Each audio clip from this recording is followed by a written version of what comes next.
Estamos ao vivo. Bom dia a todos. Essa é a nossa segunda live sobre a pandemia. Hoje nós vamos receber uma convidada muito especial, também bastante conhecida, uma pessoa bastante competente, que é a Elis Regina, a superintendente do Hospital São João de Deus. A gente vai conversar um pouco sobre como que como que acontece a assistência hospitalar na pandemia. Antes disso, eu vou passar os dados atualizados. Esses dados são de ontem, porque a gente ainda está fechando os dados da noite. Vou passar os dados atualizados, a gente entra no assunto, sempre naquele formato, faço uma pequena introdução, passa para o nosso convidado, a gente interage e depois abre para as perguntas. Nossa taxa de ocupação para leitos de UTI suplementar total é 47,4%, os leitos de UTI SUS estão em 46,1%, leitos de UTI total 46,8%. Divinópolis possui 78 leitos de UTI suplementar, que são da iniciativa privada, e 65 leitos de UTI SUS, no total 143 leitos de UTI. Destes 143 leitos, 94 são para atendimentos e pacientes suspeitos do Covid-19. A taxa de ocupação para leitos de Covid, leitos de UTI Covid, é 24 pacientes, que dá 25,6% de ocupação. Os leitos de setor de Covid, que são os pacientes que ficam em enfermaria, estão com 26 pacientes, em torno de 20% de ocupação. O total de pacientes internados suspeitos de Covid, o número total são 50 pacientes, 21,8% de ocupação. O município, como eu disse, conta 94 leitos de UTI específicos para Covid. O atendimento ambulatorial, nós chegamos a 1.684 pacientes atendidos com suspeita de Covid. A nossa taxa de isolamento nos últimos 6 dias ficou em 35%, e o nosso RT, que é como eu já havia explicado na outra live, que é a taxa de propagação do vírus, que é quanto que uma pessoa vai contaminar, né? Uma pessoa contaminada contamina outra. Nós estamos com 1,20, que equivale a dizer que cada 10 pessoas contaminarão 20. Esses números estão um pouco melhores, porque a nossa taxa de ocupação caiu um pouquinho, né, nesse início de semana. Nosso índice de distanciamento social e isolamento cresceu 1 ponto percentual. A gente ainda precisa crescer um pouquinho nesse distanciamento, ainda que os comércios estejam abertos, a gente precisa crescer um pouquinho ainda mais esse percentual de isolamento. Os nossos leitos estão ainda com uma taxa que permite que a gente faça essa flexibilização, mas a tendência da nossa curva de atendimento ambulatorial ainda é ascendente. Hoje nós vamos falar sobre assistência hospitalar. Eu vou fazer um pequeno histórico antes de passar para a nossa convidada, que é a Elis Regina. No dia 17 de março, nós recebemos a notícia do primeiro caso de Covid em Divinópolis, confirmado, de uma moradora de Divinópolis que voltava do exterior. Então essa história todo mundo já sabe, e nós começamos toda essa história de contenção, restrição, medidas de prevenção do Covid-19 nesse mesmo dia, seguindo sempre a orientação do Ministério da Saúde, então comandado pelo ministro Mandetta, e depois a coisa foi se evoluindo. Divinópolis, como qualquer outra cidade do país, nesse 17 de março, nos primeiros meses deste ano, não possuía nenhum leito preparado para receber o Covid. Isso era uma coisa que nos causava muito temor, porque a assistência hospitalar para o Covid, ela tem que ser completamente diferente. Esses pacientes têm que ficar em isolamento, eles não podem ter contato com os demais pacientes. Então, nesse sentido, o Estado Suspendeu naquele momento todas as cirurgias eletivas, exceto a da oncologia e da cardiologia e de urgência. As eletivas foram todas suspensas e o Estado decretou o isolamento, a restrição ao comércio em todo o Estado, para que os nossos hospitais ficassem com um mínimo de público, tanto os hospitais quanto a UPA, e houvesse tempo para que a gente preparasse os espaços hospitalares para receber esses primeiros pacientes do Covid. Eu costumo dizer que Divinópolis acordou no dia 18 de março com pacientes Covid sem nenhum leito. Esse isolamento foi muito necessário, nossa taxa de isolamento chegou a 75%. Pela primeira vez, a gente, nas primeiras semanas de março, depois do dia 17, desculpa, as primeiras semanas após o dia 17 até abril, nós conseguimos praticamente zerar os acidentes de automóvel, que ocupavam muitos leitos, e as cirurgias também foram ocupadas para que o Hospital São João de Deus e os demais hospitais da rede privada também preparassem as suas áreas no sentido de isolamento, de porta de entrada.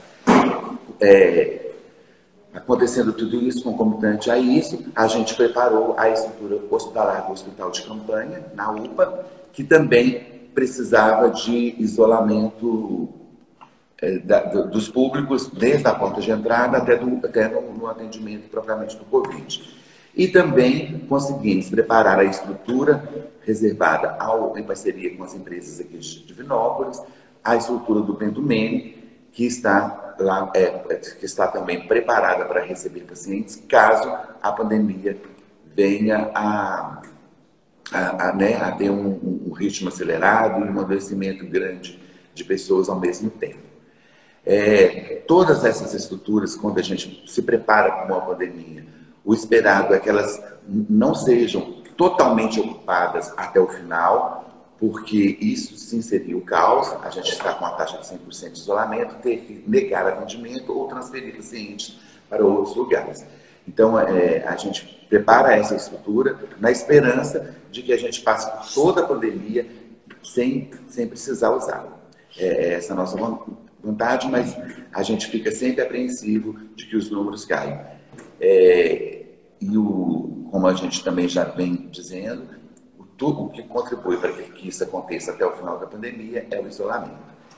O Hospital São João de Deus foi o grande parceiro do SUS, já trabalha com o SUS há anos, é o nosso grande prestador de serviço ao SUS. Ele também prontamente se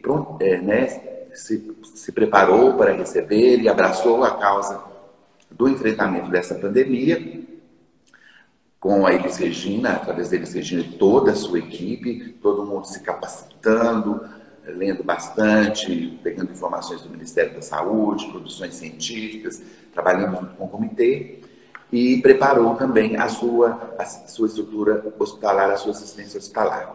Eu vou passar agora para a Elis Regina, para que ele explique como isso se deu lá dentro e qual que é a expectativa que a gente tem para essa assistência hospitalar, como que o hospital se preparou, como que isso está acontecendo e quais são os entraves, o quão difícil para preparar esse espaço. Muito bom dia, Elis Regina, muito obrigado. Eu estou entrando agora. Entrando agora, a lista está chegando.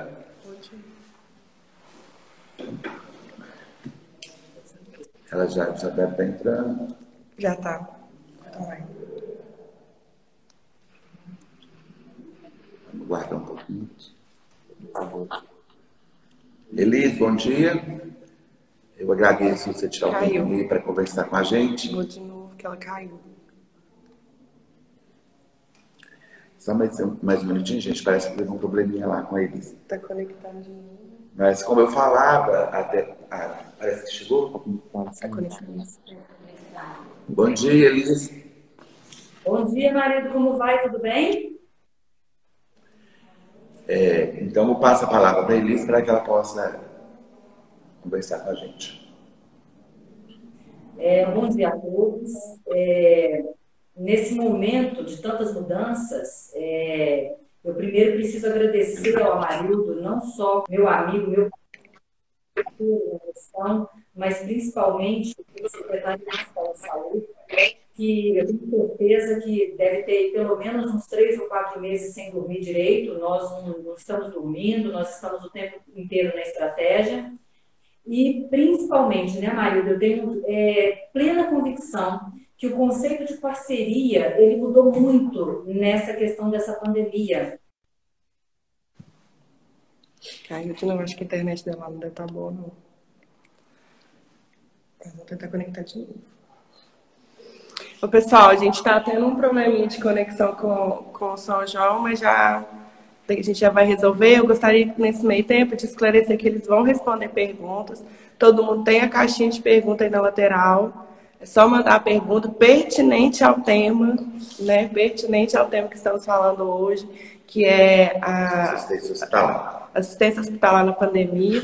Então, todo mundo mandando as perguntas aí, que nós vamos selecionar algumas para serem respondidas.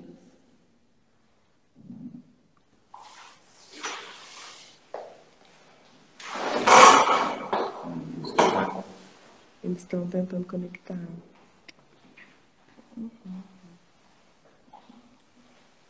Porque aí já tem algumas perguntas, se você quiser ir fazendo.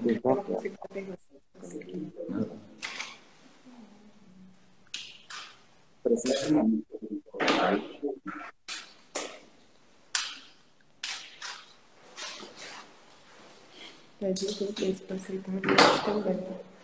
Oi? Pede o Rubens para aceitar o vídeo também.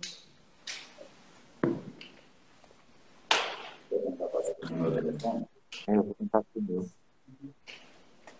A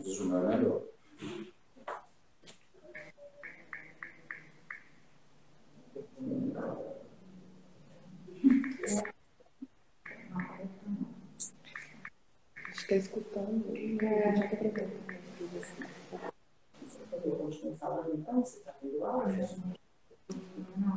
No celular. Vou voltar de novo. Convidar de novo. Voltou? Tentar conectar. Será que a internet leva? Se quiser falar, que a gente Já pode falar da próxima live, a gente vai ter. Tem que esperar. Bom dia.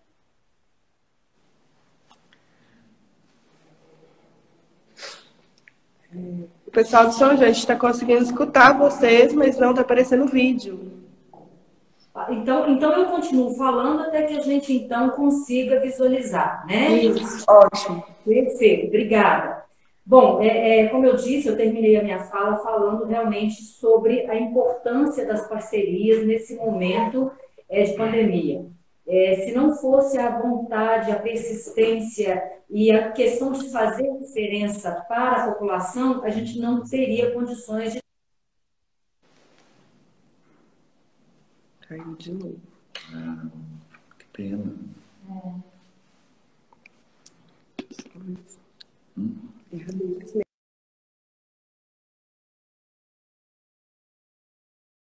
mesmo. A nossa não rolando online.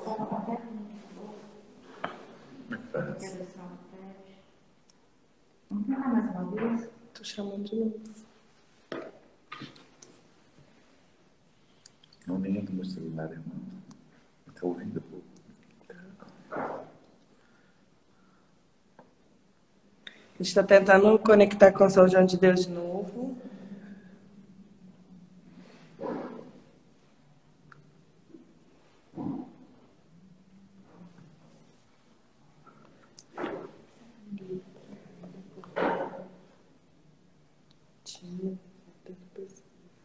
Tá saindo. Tinha quantos pessoas? Tinha 74, 80, 47. Gente, nós estamos com um probleminha lá com o Hospital São João de Deus, porque ela está falando lá do hospital. Vamos ver se a gente Eu vou ler uma consegue. pergunta, se eu tentar conectar de novo, porque aí você vai respondendo para a gente. Tem uma pergunta aqui da Karen. Como você explica o crescimento das mortes por crise respiratória aguda grave? Então, este é um grande problema. A gente observa que houve um momento da síndrome respiratória, do acometimento de síndrome respiratória aguda no país como um todo. Peço desculpas. O país todo sobre o aumento das mortes da síndrome respiratória aguda, que a gente explica que estamos no meio de uma pandemia onde não temos a possibilidade de uma testagem em massa. E essas síndromes respiratórias agudas, elas têm um aumento mesmo no inverno, mas esse ano está atípico e a gente só pode relacionar isso com a subnotificação. Mas isso vai precisar de um estudo posterior, porque a gente não consegue fazer essa investigação em tempo real. Mas estamos apurando os números e o Estado deve fazer essa investigação. Ok, a Maria da Elis conseguiu entrar com a gente. Então vamos lá. Elis, pode continuar. Eu estava lá conversando com o pessoal aqui, enquanto você resolvia esse probleminha aí. Eu brinquei aqui, Maria, pode ter certeza que em termos de assistente, São João é 1000% melhor que em termos de tecnologia, viu? Eu tenho certeza disso. Tá boa, tá? Mas voltando, né, reitero meu bom dia aí a todos que estão nos assistindo e gostaria de agradecer em especial a oportunidade, Marilda, porque eu me lembro que pelo menos há uns 25 anos atrás, quando eu trabalhava com meu pai, fui bancária, trabalhava com o papai e virei para ele e falei assim, pai, eu vou sair de Patos e vou fazer uma pós-graduação aí, porque a gente trabalha com serviço e eu quero conhecer comércio, indústria, serviço, e quiçá o quarto setor, que é toda essa parte de filantropia, né, das ONGs e tudo mais. Saí de Patos e aí eu sempre brinco com os meus gerentes, cuidado com o que pede, porque pode ganhar. Cair na área da saúde, né? E como diz a maioria das pessoas aí, um dos setores mais difíceis de se gerenciar é a saúde, você sabe do que eu estou falando, é a parte de aeroportos e a parte da saúde. E nesses 22 anos que eu tenho de profissão, eu nunca me deparei com desafios tão grandes como foi o caso dessa pandemia. Mas também nunca me deparei com pessoas tão prontas a fazer diferença e a salvar vidas como foi nesse momento. Importante sempre a área da saúde estar muito conectada com o que está acontecendo no mundo. E, por sorte, também a gente sempre teve uma conexão muito boa com o Ministério da Saúde, através do assessor do antigo ministro, né, o Mandetta, que era o Francisco, que hoje eles não estão mais no Ministério. E lá em janeiro, quando a gente começou a ouvir um pouquinho sobre pandemia, a gente começou a pensar em recursos. Eu me preocupei muito no início com recursos humanos, porque eu sei que é o que faz diferença, que é o que acolhe. A gente começou a fazer toda uma estratégia de buscar os currículos, de trazer pessoas, né? Posterior a isso, quando a gente percebeu, o Francisco falou, olha, matéria-prima vem da China, nós vamos ter problema. Nós começamos, então, lá em janeiro, a fazer compras, não só de EPIs, como também de medicamentos, materiais, tá? Que foi, então, que deu essa conotação de estar segurando a parte da pandemia, e não só a parte da pandemia agora, porque a gente volta com cirurgias, volta com uma ocupação importante no Hospital São João de Deus, em termos de assistência para a região. Então, a gente começou a antecipar essa gestão lá em janeiro.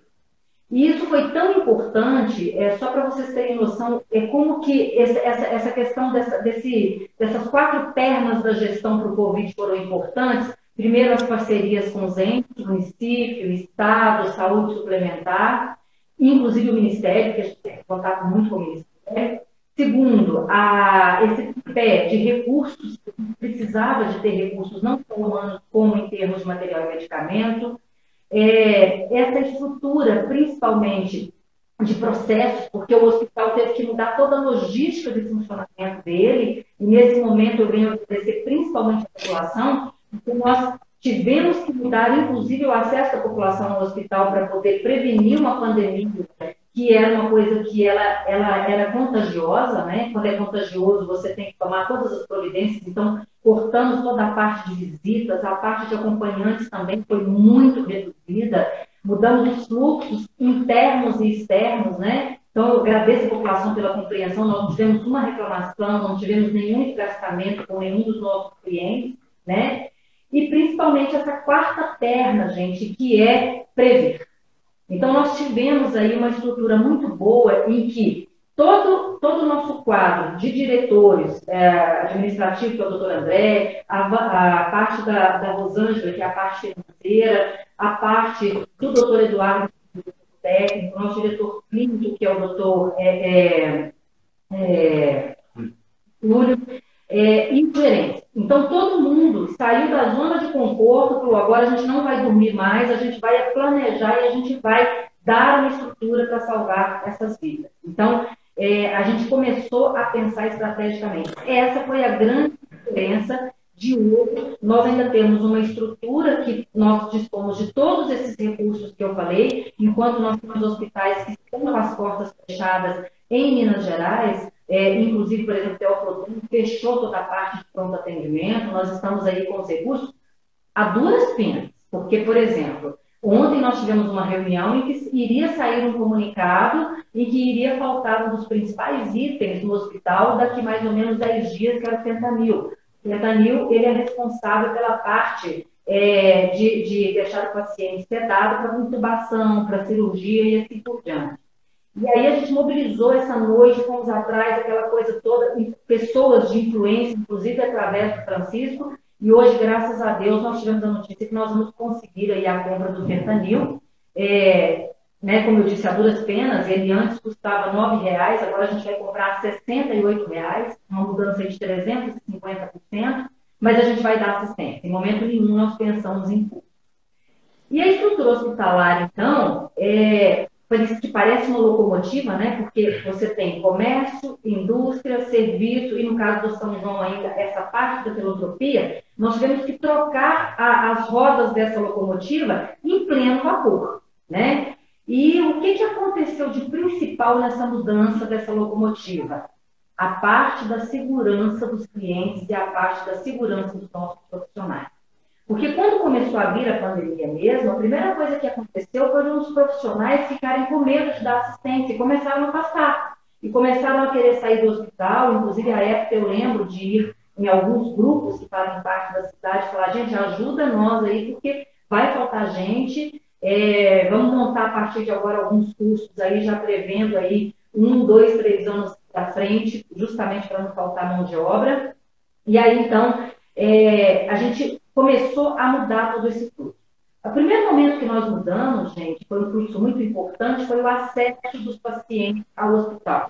Nós temos um acesso totalmente diferenciado, com pessoas totalmente paramentadas, com SADTs, que a gente chama, que são serviços auxiliares de diagnóstico e tratamento, por exemplo, a tomografia, o raio-x, o laboratório, com a equipe toda diferenciada e o equipamento sendo totalmente desinfectado para poder não transmitir nada para os pacientes. Então, o mesmo profissional, ele tem que mudar toda a parte de EPI dele, ele tem que mudar toda a parte de processo dele, de paramentar, inclusive, o próprio paciente para poder fazer um exame.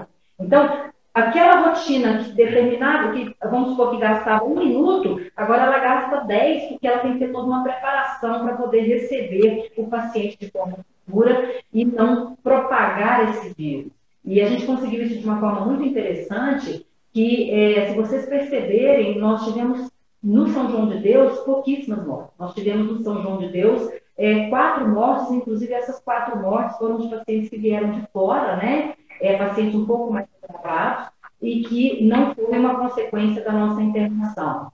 Uma coisa importantíssima que é importante entender no São João de Deus, que o São João de Deus, nessa parceria que ele fez com o Zen, a gente virou uma referência de pandemia para a macro-região. Então, por que às vezes não vem um paciente simples, que não precisa estar entubado para o São João? Porque como a gente tem que ter, por exemplo, quando o paciente agrava, ele tem que ter hemodiálise. Então, nós tivemos que aumentar os pontos de hemodiálise dentro do CTI para poder fazer hemodiálise. Nós tivemos que rever a parte das cirurgias, porque se a gente tinha que fazer, por exemplo, um paciente que era oncológico, um paciente que era de hemodiálise, todos vêm para a gente. Então, nós tivemos que realmente nos transformar em referência para pacientes graves, e mesmo assim, uma mortalidade muito pequena. E é uma coisa interessante, eu sempre briguei muito para a parte da infecção, sabe? A infecção hospitalar, a nossa sempre foi muito menor do que aquilo que era preconizado pelos principais órgãos nacionais. E com toda essa pandemia, olha o que a gente tira de bom nisso. A nossa infecção hospitalar diminuiu, porque as pessoas pegaram um hábito muito simples, que foi a parte da desinfecção, principalmente das mãos. Então, não só a população, quanto os nossos colaboradores. Então, nisso, a gente conseguiu fechar todos os EPIs, todo mundo usando máscara, todo mundo se cuidando. Colaborador, por exemplo, gente, nós somos 1.600 colaboradores, nós somos 300 médicos, e nós temos aí mais ou menos uns 200 parceiros que prestam serviço dentro do hospital. Nós tivemos 3 colaboradores infectados, não por causa de uma infecção interna, mas que vieram de familiares em casa e tudo mais. Nós não tivemos nenhuma infecção aqui dentro, tá certo? E de médicos, nós tivemos de outra forma, mas não foram CTI, elas ficaram nas suas casas, exatamente tranquilas, nós não tivemos problema nenhum com relação a isso. Eu falo isso com muito orgulho, porque numa pandemia dessa, um hospital de alta complexidade, referência para 1.200.000 pessoas, e a gente está na estrutura que está, é muito gratificante. Salvar uma vida para a gente é muito importante, é esse o motivo que a gente está aqui. Mas ainda em termos de mudança, né, que nós fizemos muito sérias, por exemplo. Antigamente nós tínhamos um refeitório enorme para os nossos colaboradores. Nós tínhamos que fechar o refeitório para esses colaboradores não ficarem juntos, né? E nós começamos a abrir portas nos setores. Lógico que tivemos que intensificar o contrato quando fala de insetos, desculpa, a gente me fugiu, de desinfecção, porque nós levamos comida para as portas, nós tivemos que aumentar a desensitização. Mas o custo que nós tivemos, por exemplo, com o aumento de marmitex, foi imenso, porque a gente teve que entregar cada marmita, tudo bonitinho, tudo montadinho para os colaboradores. Nós tivemos, por exemplo, que fazer parcerias em Belo Horizonte, com empresas que fazem a desinfecção de roupa, porque não tinha avental mais impermeável no mercado, em que a gente pagou para um único avental, um aluguel de 50 e tantos mil reais, e para cada uso desse avental, a gente teve que pagar cerca de R$2 para poder lavar. A gente correu atrás, a minha gerente de hotelaria conseguiu isso para a gente. A Karina, que foi nossa gerente de enfermagem, num cuidado especialíssimo com a equipe, num cuidado especialíssimo de estudar o EPI, junto com a parte da CCLH e com o doutor Eduardo, quais foram as nuances diferentes que nós encontramos. Por exemplo, inicialmente, não sei se vocês se lembram, era a máscara N95. N95, ela saiu de R$9 para R$39. Nem a questão do custo, é porque não tinha no mercado. Aí, a nossa segurança do trabalho falou: Elis, vamos fazer o seguinte, vamos trabalhar com a PFF2, que é uma máscara que tem no mercado, que antigamente era utilizada apenas para a segurança do trabalhador em alguns aspectos. Aí essa tinha no mercado, ela saiu de R$2, foi para 17, mas a gente conseguiu comprar e ela ainda tinha um recurso maior, que é a questão do carbono ativado. Ela é até melhor do que a N95. E nós compramos 20 mil máscaras, deixamos à disposição. Então, gente, foram tantas mudanças, tantas nuances que nós tivemos que fazer. Por exemplo, CTI para o Covid ele é totalmente isolado, as pessoas são totalmente diferenciadas, nós tivemos que pagar diferente para os médicos, porque a gente entende que é uma sobrecarga de trabalho, nada mais justo que pagar diferencial para eles. Tivemos que sair de insalubridade da equipe de enfermagem, da equipe de higienização, da equipe de refeição, para poder pagar periculosidade, porque estaria em contato com os pacientes que efetivamente poderiam ter Covid. Tivemos que fazer toda uma estrutura de pegar essas roupas, de pegar esses aventais e fazer um descarte totalmente diferente, que não poderia contaminar. Tivemos que contratar um local para colocar, no caso de casos suspeitos de Covid, não ficar no mesmo local que o corpo permite. Cada coisa mudando no detalhe.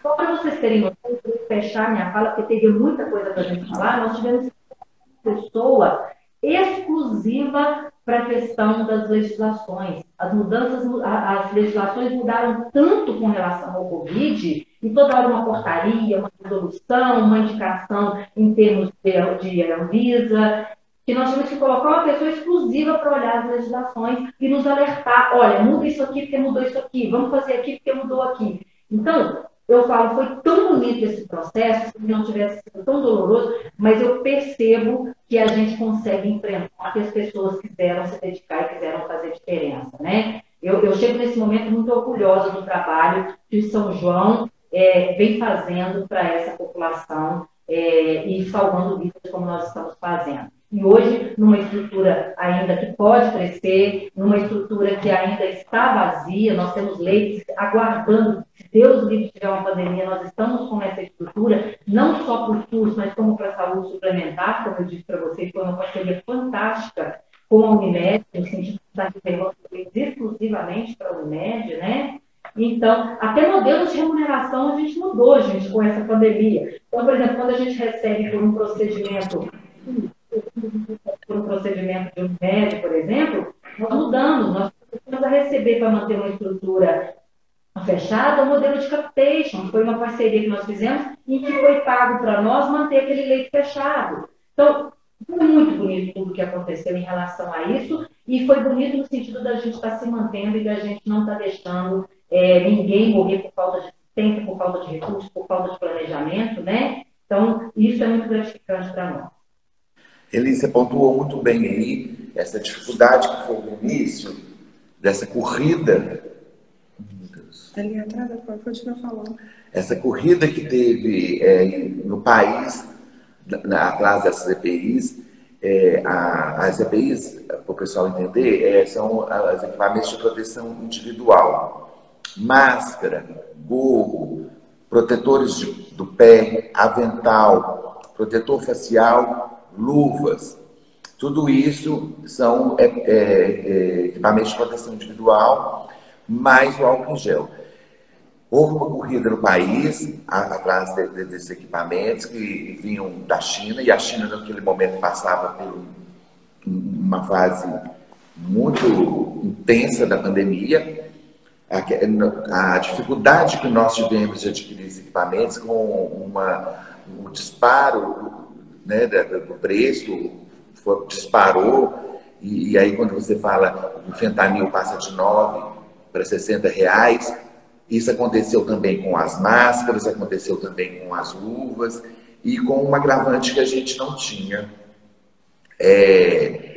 não tinha nem de quem comprar, e o pessoal também fazendo aí uma exploração dos preços, a gente teve que sair ficando, a caça desses produtos, e também da dificuldade das equipes, porque tínhamos ainda que continuar com a nossa assistência de base, vamos dizer assim, e aumentar o efetivo de gente para trabalhar com o Covid. Isso aí tudo você pontuou muito bem, e foi a importância que foi de dar uma parada para que o hospital, as secretarias de saúde e Divinópolis, né, junto com o Hospital São João de Deus, virou mesmo uma referência no enfrentamento do Covid. Eu não falo nem só da região, eu acho de Minas Gerais também, como o Hospital São João de Deus também deve ter recebido pacientes de outras regiões. Você sabe muito bem que as outras regiões demoraram um pouquinho a dar essa resposta que nós temos aqui em Divinópolis. Isso tudo você pontuou muito bem, deu esse panorama. Eu acho que a gente vai precisar de mais umas 3 lives para explicar toda a interface hospitalar que essa pandemia trouxe. Mas aí eu gostaria agora que você explicasse para nós, falasse aí finalizando, qual foi o aumento de estrutura hospitalar que o hospital teve? Como que o hospital organizou a porta de entrada até lá o aumento dos leitos? Quantos leitos a mais e quantas UTIs a mais foi que o hospital se preparou? E a equipe também, quanto que cresceu? E aí depois a gente faz esse paralelo com as UPAs, com a UPA e com a atenção privada. uma informação importante, Amarildo, que acabou passando despercebida por mim, é porque a gente acaba, na rotina, a gente acaba até esquecendo tudo que foi feito. Em termos de leitos clínicos, Amarildo, nós aumentamos na estrutura do São João, nós aumentamos 28 leitos. Desses 28 que nós aumentamos, a parceria com o Estado e o município nos pediu 64 leitos fixos para o Covid, mas que iriam crescer gradativamente conforme demanda. Hoje nós temos um setor todo fechado para o Covid, que é um setor que nós chamamos de setor 2, que tem 36 leitos exclusivos clínicos para o SUS. Em termos de leitos clínicos ainda, nós crescemos para a saúde suplementar, um andar inteiro também, que é o que a gente chama no prédio, nós crescemos também 28 leitos, exclusivos para a saúde suplementar. Isso foi crescimento de que o São João dispunha de espaços que ainda estavam fechados, mas que estavam praticamente prontos e que nós pudemos abrir em um mês. Então, nós crescemos em termos clínicos esses leitos, tá certo? 28 para o SUS e 28 para a saúde suplementar. Para os CTIs, nós crescemos. Para a saúde suplementar, nós tínhamos 9 leitos de CTI, nós fomos para 29 leitos. Nós crescemos 20 leitos de CTI, e isso assim, foi importantíssimo, no sentido de que nem a equipe preparada, muito bem preparada, em termos de médicos quanto de. Nós conseguimos fazer isso no São João, através da nossa escola e tudo mais, por isso que a gente até se chama complexo e tal. Então, crescemos 20 leitos de CTI para a saúde suplementar. E crescemos para o SUS 10 leitos. Por que para o SUS foi 10 leitos? Nós tínhamos um número muito grande de leitos de CTI para o SUS. A parceria que foi feita foi a seguinte: dos 30 leitos, estou falando só de CTI adulto, porque nós ainda crescemos também 5 leitos de neopediatria para o Covid. Saímos de 10 para 15 leitos de ED para o Covid. Nós tínhamos 30 leitos de SUS, normalmente adulto, para a região. O acordo foi feito o seguinte: a gente teria que manter 20 leitos de CTI geral e nós 10 leitos desses de Covid. E abrimos mais 10.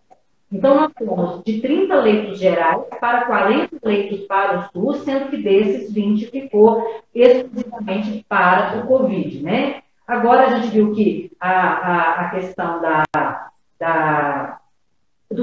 ficou muito preso à parte da eletiva, alguns pacientes acabam programando. Hoje a gente está recebendo alguns pacientes nessa estrutura de leito Covid, de CTI, que são CTIs gerais. Então, esse foi o crescimento. Em termos de estrutura de receber o paciente, nós tiramos toda uma parte que era de ambulatório, que era contígua à nossa sala vermelha, ao nosso pronto atendimento. Nós tiramos esse ambulatório, passamos esse ambulatório para a escola, porque ficou fechada a escola devido à pandemia, e nós abrimos um setor específico para receber os pacientes Covid.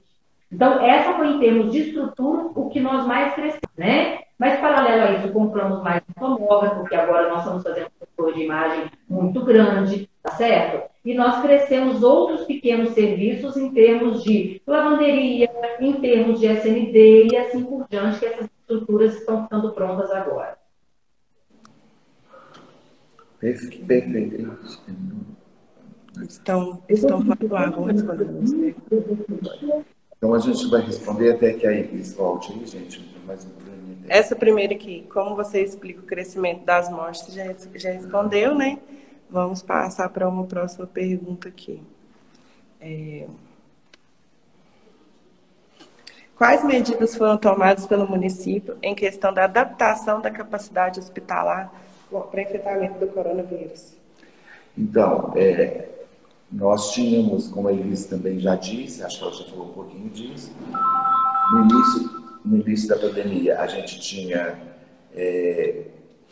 30 leitos de UTI adulto total para, sem ser Covid, né, para assistência normal, vamos dizer assim, assistência que a gente já prestava. Com o Covid, a Iris abriu mais 10 leitos de UTI, ficando 20 leitos para pacientes não Covid e 20 leitos para pacientes Covid. Então, aumentou 10 leitos de UTI no Hospital São João de Deus, ficando 20 e 20, 40 leitos de UTI divididos entre pacientes Covid e não Covid. E mais os leitos que a Elis disse aí de enfermaria, que ela aumentou, isso tudo dentro de uma estrutura de isolamento. E na UPA Padre Roberto, a gente aumentou 35 leitos de UTI e mais 20 leitos de observação. Então, foi essa a estrutura SUS que nós aumentamos. E os hospitais particulares, Santa Mônica, Santa Lúcia e São Judas, também dobraram a sua capacidade de UTI, sempre dividindo o que eles tinham de UTI comum, dobrando o número, ficando 10 leitos de UTI comum, 10 leitos de UTI Covid nos hospitais da rede privada. Ótimo.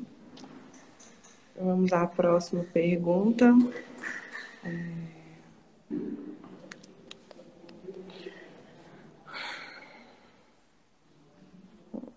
Aqui, ó.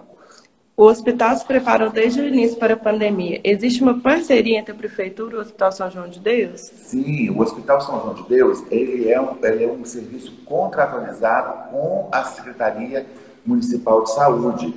Tudo que foi feito dentro do hospital e a Secretaria foi em conjunto. Pode continuar respondendo. Foi em conjunto, dentro do contrato, dentro das emendas parlamentares que chegaram para o hospital, chegaram emendas parlamentares para o município. Isso tudo foi construído em conjunto. Ok. Próxima pergunta. E sobre os equipamentos, todos os leitos abertos para CTI têm um respirador? Sim, todos têm respirador. No Hospital São João de Deus, a Elisietina, depois, se ela quiser complementar, ela pode falar da parte de equipamento, do que ela adquiriu, do que aconteceu. Na UPA Padre Roberto, a opção que a gente fez foi a locação. Por que da locação?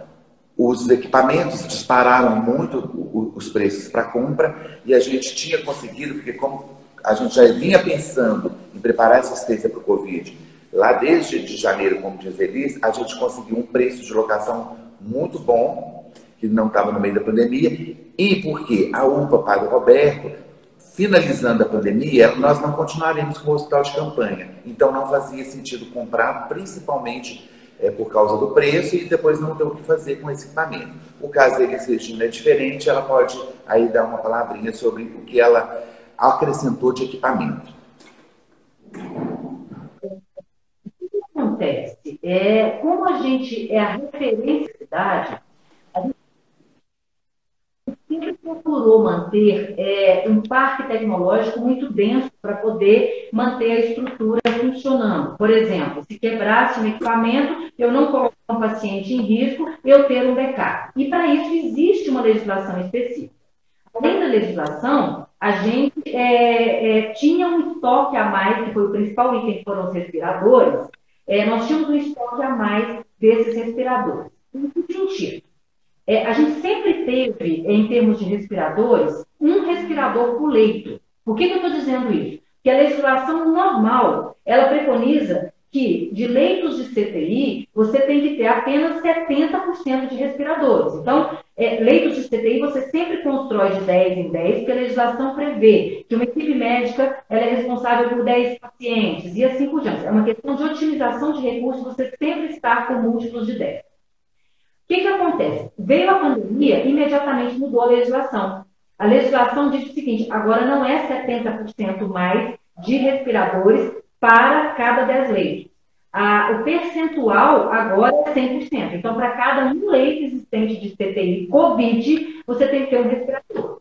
Então, o que nós fizemos? Como diminuiu a ocupação do hospital naquela época, porque as cirurgias foram canceladas, nós mantivemos apenas 70% para os leitos existentes e nós, então, pegamos a reserva técnica que nós tínhamos de respiradores e colocamos, então, para 100% dos leitos os respiradores. Ficamos sem reserva técnica? Ficamos. Qual foi a nossa estratégia? E que foi muito interessante. A inteligência nessa hora é muito legal. Nós descobrimos que tem um negócio chamado carrinho de anestesia e que ele tem que manter a respiração do paciente Vamos comparar assim, o respirador, ele é um carro normal para a gente andar. Um carrinho de anestesia é como se fosse uma BMW, que é muito, inclusive, muito mais cara à época, né? E agora encareceu muito mais. E a gente, então, não coloca carrinho de anestesia, por exemplo, para manter a respiração de um paciente. O que a gente fez? A gente comprou carrinho de anestesia, manteve no bed do hospital guardado carrinhos de anestesia, que se parasse algum respirador, a gente entrava com carrinho de anestesia. Eles estão guardados. Importante nessa fala é que vai começar muita coisa a respeito de compras que foram acima do valor de mercado. Graças a Deus, nosso serviço de compras ele é muito eficiente, não compra sem três cotações, tudo muito bem feito.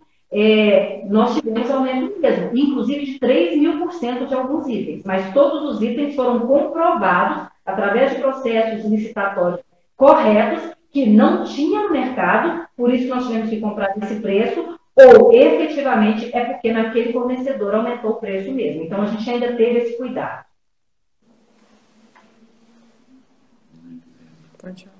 Então, uma outra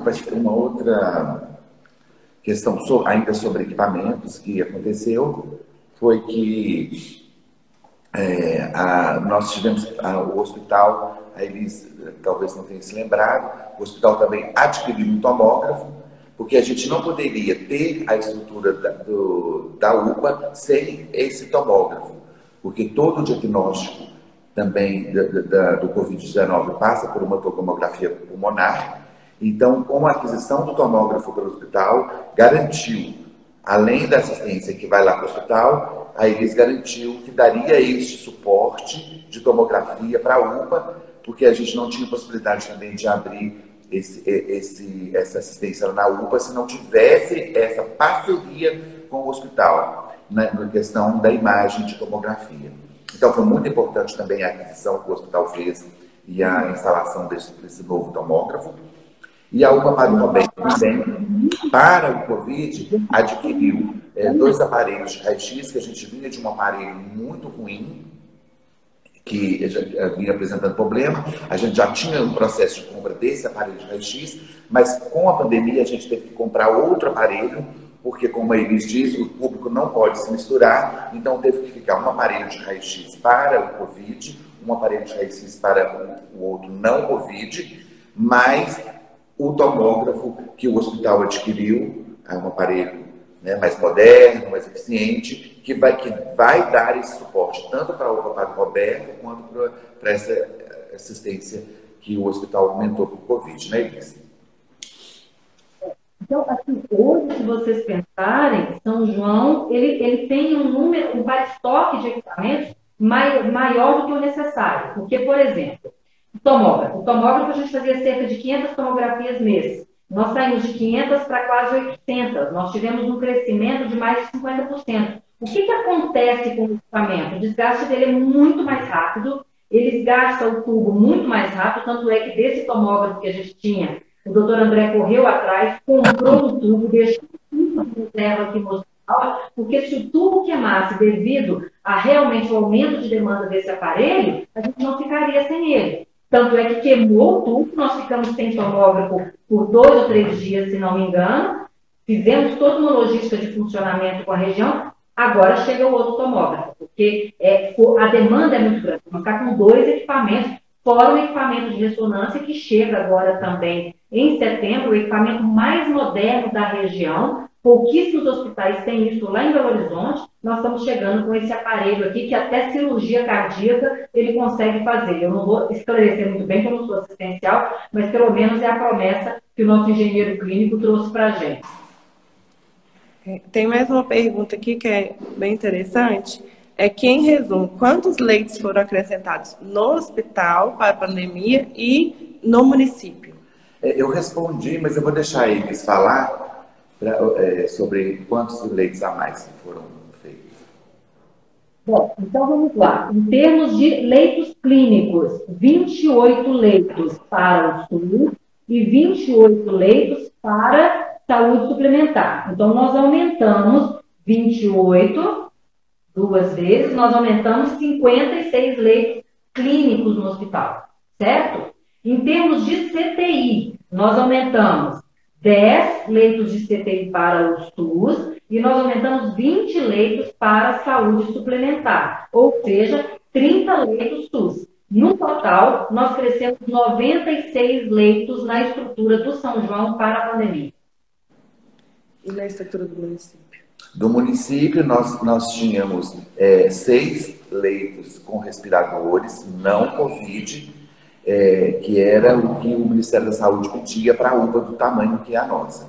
Mas com o Covid, a gente aumentou 20 leitos só para Covid no primeiro momento, e agora, nessa segunda fase da pandemia, a gente aumentou mais 15. Então, a gente conseguiu 35 leitos de UTI e 20 leitos de enfermaria, somado aos 20 que já tinha lá. Então, nós conseguimos aumentar 55 leitos lá na UPA, somando o UTI com a estrutura suplementar. Tudo isso só foi possível, volto a reafirmar, não tem jeito de fazer saúde sem parceria, se não tivesse o suporte aí de todo a rede hospitalar, o São João de Deus principalmente, mas também da saúde suplementar. Eu quero lembrar, assim, só em termos conceituais, que o SUS, o Sistema Único de Saúde, ele compõe tanto a parte que é pública, quanto a parte privada. Se essa parte privada também não estiver bem estruturada, sobrecarrega o SUS. Por isso, todo esse grupo foi chamado para conversar, e o Hospital São João de Deus não tinha nem como, porque ele tem a característica de ter uma parte que é pública e uma parte que é privada, mas também os outros hospitais tiveram que vir para dentro do comitê, tiveram que sentar conosco e discutir, porque a gente precisa também que a saúde suplementar, tanto do São João de Deus quanto desses hospitais, esteja funcionando bem, para que o SUS também funcione bem. Porque senão essa parte da saúde suplementar migra para o SUS, porque as pessoas vão aonde tem assistência. Se o seu plano de saúde está com 100% da UTI esgotada, para onde você vai? Para a nossa que é pública. Então, é preciso mesmo compor. Quando eles falam, olha, eu também ampliei a parte privada, isso também é importante. Tudo isso é SUS. O SUS é um sistema único, não é isso? Exato. Sabe, uma coisa que para a gente nos pegou de surpresa, e olha que a gente planejou e pegou detalhes, chamou as especialidades, o que precisa, por incrível que pareça. Uma das coisas que pegou a gente, e agora eu estou já com um projeto para a Visa aprovar, foi a hemodiálise para pacientes clínicos de Covid. Então, começou, o paciente sai lá do CTI fazendo hemodiálise e vai para o leito clínico. No leito clínico, lá não tem estrutura de hemodiálise, tem uma estrutura que precisa de osmose, é uma estrutura totalmente diferente. Esse paciente, então, sai do quarto dele, da cama dele, e vai lá na nossa hemodiálise fazer hemodiálise. Conclusão, nós tivemos que segurar um pouquinho a hemodiálise da região para poder fazer hemodiálise nos nossos pacientes COVID. Então, agora a gente vai entrar com um projeto novo de ampliação da hemodiálise. A gente ia fazer uma reforma, eu não sei se vocês se lembram dessa promessa nossa. Nós abortamos o processo de reforma da hemodiálise e vamos ampliar, vamos construir uma hemodiálise totalmente nova, aonde nós temos o estacionamento dos colaboradores, justamente enquanto não sair essa vacina, e se Deus livre essa pandemia, esse problema também a gente não vai ter, entendeu? E ganhamos a emenda de R$1 milhão do deputado Mitrô, deputado federal, onde nós vamos comprar aí para repor nossas máquinas de hemodiálise, algumas que já estão um pouco mais velhas, nós vamos também ampliar esse serviço. Vamos chegar a 18 máquinas novas de hemodiálise para o São João de Deus. Então, gente, eu vou abrir aqui para mais 2 perguntas, porque a nossa... Pode ir. Está acabando o tempo da live. Eu vou ter que dizer, desculpa, a gente vai responder através do direct, né? E porque nosso tempo de live já está acabando.